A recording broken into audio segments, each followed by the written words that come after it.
संदीप श्रीवास्तव आपका एक बार फिर से हार्दिक स्वागत करता हूं अथर्व एजुकेशन के यूट्यूब चैनल पे।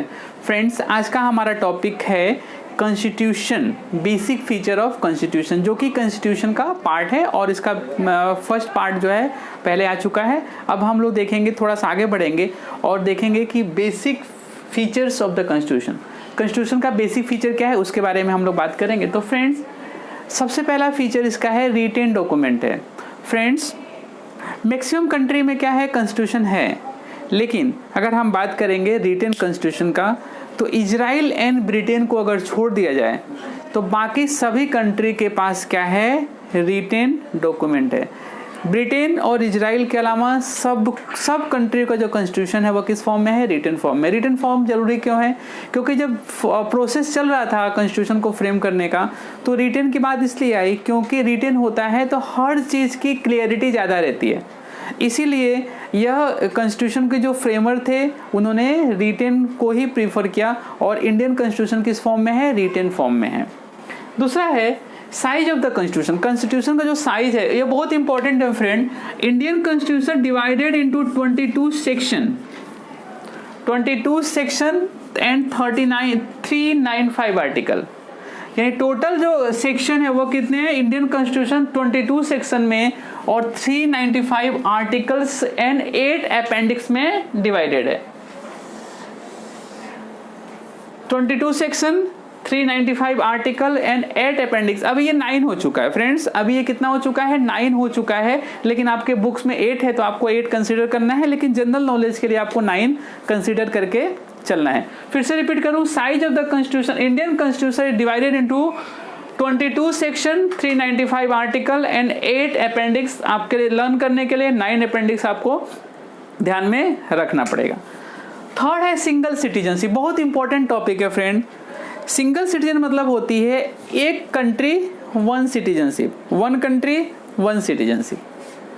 तो इंडिया में वन कंट्री वन सिटीजनशिप है, लेकिन कुछ टाइम पहले आर्टिकल 370 हटने से पहले जम्मू एंड कश्मीर एक ऐसा स्टेट था जिसमें जम्मू एंड कश्मीर का भी सिटीजनशिप होती थी और इंडिया अलग से सिटीजनशिप, यानी जम्मू एंड कश्मीर वाले को 2 सिटीजनशिप लेनी होती थी, एक जम्मू एंड कश्मीर की और एक इंडिया की। लेकिन अभी ये 370 हटा तो सिर्फ सिंगल सिटीजनशिप ही रह गया।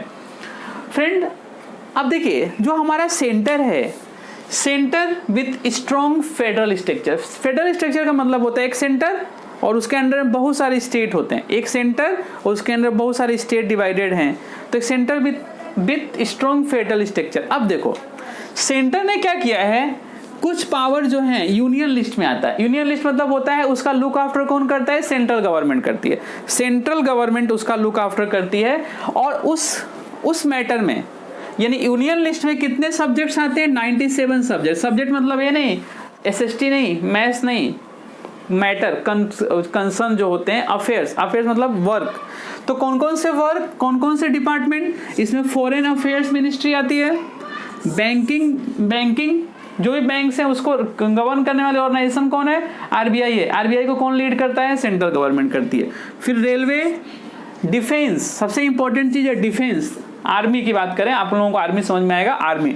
तो डिफेंस, फॉरेन, बैंकिंग, रेलवे को छोड़ दिया जाए तो सभी किस लिस्ट में आते हैं, स्टेट लिस्ट में आते हैं। मींस सेंट्रल गवर्नमेंट जो यूनियन गवर्नमेंट है 97 सब्जेक्ट पे क्या करता है, वर्क करता है, 97 मैटर पे क्या करता है, वह इंटरफियर करता है, उसको लुक आफ्टर करता है, 97 सब्जेक्ट। अब बात आई किसके, स्टेट लिस्ट। सेंट्रल गवर्नमेंट खुद अकेले काम नहीं कर सकता है, तो कुछ रिस्पॉन्सिबिलिटी किसको हैंड ओवर कर दी गई है, स्टेट गवर्नमेंट को।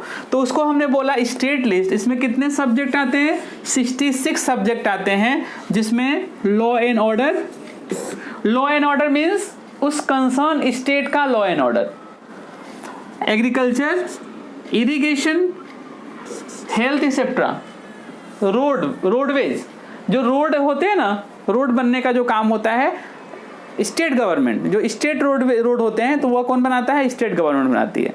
ठीक है, तो स्टेट लिस्ट में कौन आता है, रोड 2 होते हैं फ्रेंड, मैं क्लियर कर दूं। रोड एक होता है नेशनल हाईवे, तो नेशनल हाईवे का लुक आफ्टर कौन करता है, सेंट्रल गवर्नमेंट करती है, इसलिए उसमें लिखा होता है नेशनल हाईवे। उस किसके अफेयर्स में आता है, इस किसके एक्टिविटीज में आता है, यूनियन लिस्ट यानी सेंट्रल गवर्नमेंट में आती है। लेकिन स्टेट के अंदर में जो रोड होते हैं, स्टेट के अंदर उसको हम बोलते हैं स्टेट हाईवे। तो स्टेट हाईवे को बनाने का रिस्पॉन्सिबिलिटी किसकी है, स्टेट लिस्ट में आता है, स्टेट गवर्नमेंट की आती है। अब नेक्स्ट है कॉन्करेंट लिस्ट। कॉन्करेंट लिस्ट में क्या होता है, the concurrent list has 47 subject like criminal and civil, marriage and divorce. ये क्या होते हैं, दोनों के लिए अप्लीकेबल होते हैं। यानी इस लिस्ट में जो वर्क होते हैं, जो सब्जेक्ट्स होते हैं, वो यूनियन लिस्ट में भी फॉलो करना पड़ता है और स्टेट लिस्ट में भी क्या करना पड़ता है, फॉलो करना पड़ता है। ये यूनिक फीचर है फ्रेंड, ये बहुत ही यूनिक फीचर है। ये आपको ध्यान से पढ़ना है, लिखना है और आपके फ्यूचर के लिए भी क्या है, आपको सिक्योर करना है, फ्यूचर के लिए भी क्या करना है, याद रखना है, ताकि आपको डाउट जो भी है वो क्लियर हो जाए।